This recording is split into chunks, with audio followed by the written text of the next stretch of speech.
শেষ হয়নি গাজার প্রতিরোধ যোদ্ধারা। ধ্বংসস্তূপে দাঁড়িয়েও একের পর এক চমক দেখাচ্ছে তারা। তাদের কৌশলের কাছে রীতিমতো অসহায় হয়ে পড়েছে দখলদার সেনারা। কদিন আগেই ইসরায়েলি সেনাদের বিরুদ্ধে বড় সাফল্য পেয়েছিল গাজার যোদ্ধারা। এবার তারা যা করল তাতে অবাক নেতানিয়াহুর সরকার। গাজার দক্ষিণে খান ইউনিসের একটি বাড়িতে আশ্রয় নেয়া দখলদার সেনাদের মুহূর্তেই উড়িয়ে দিয়েছে সশস্ত্র সংগঠনটি। এই ঘটনায় নিহত ও আহত হওয়ার ঘটনাও ঘটেছে বলে জানিয়েছে প্রতিরোধ যোদ্ধাদের সামরিক শাখা আল কুদস ব্রিগেডস। এক বিবৃতিতে আল কুদস ব্রিগেডস জানিয়েছে, তাদের যোদ্ধারা খান ইউনিসের পূর্বাঞ্চলে ইসরায়েলের এক পদাতিক ইউনিটকে সফলভাবে ঘায়েল করেছে। এতে বেশ কয়েকজন ইসরায়েলি সেনা নিহত ও আহত হয়।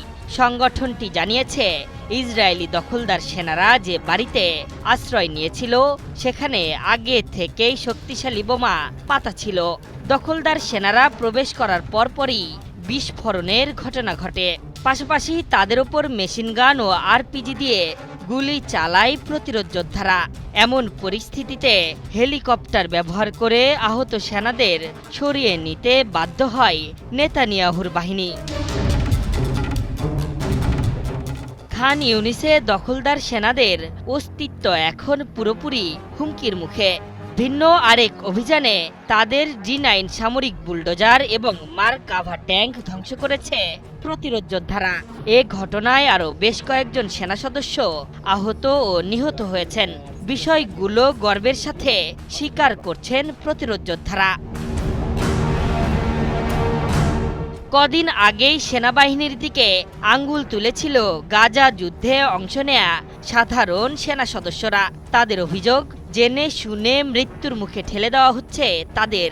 অগোছালো পরিকল্পনা, পর্যাপ্ত গোয়েন্দা তথ্যের ঘাটতি ও দুর্বল নেতৃত্ব তাদের জীবনের হুমকি হয়ে আসছে। এবার সেই আশঙ্কায় আরও একবার মৃত্যুর মুখে ঠেলে দিল তাদের। প্রতিরোধ যোদ্ধাদের গোপন ও শক্তিশালী যুদ্ধ কৌশলের কাছে হার মানতে হলো দখলদার সেনাদের, যার পরিণাম গুরুত্বপূর্ণ সেনা সদস্যদের মৃত্যু ও ভয়ানক ইনজুরি। তথ্য বলছে, গত মার্চ থেকে এখন পর্যন্ত ৩০ জন সেনাকে হারিয়েছে দখলদার ইসরায়েল।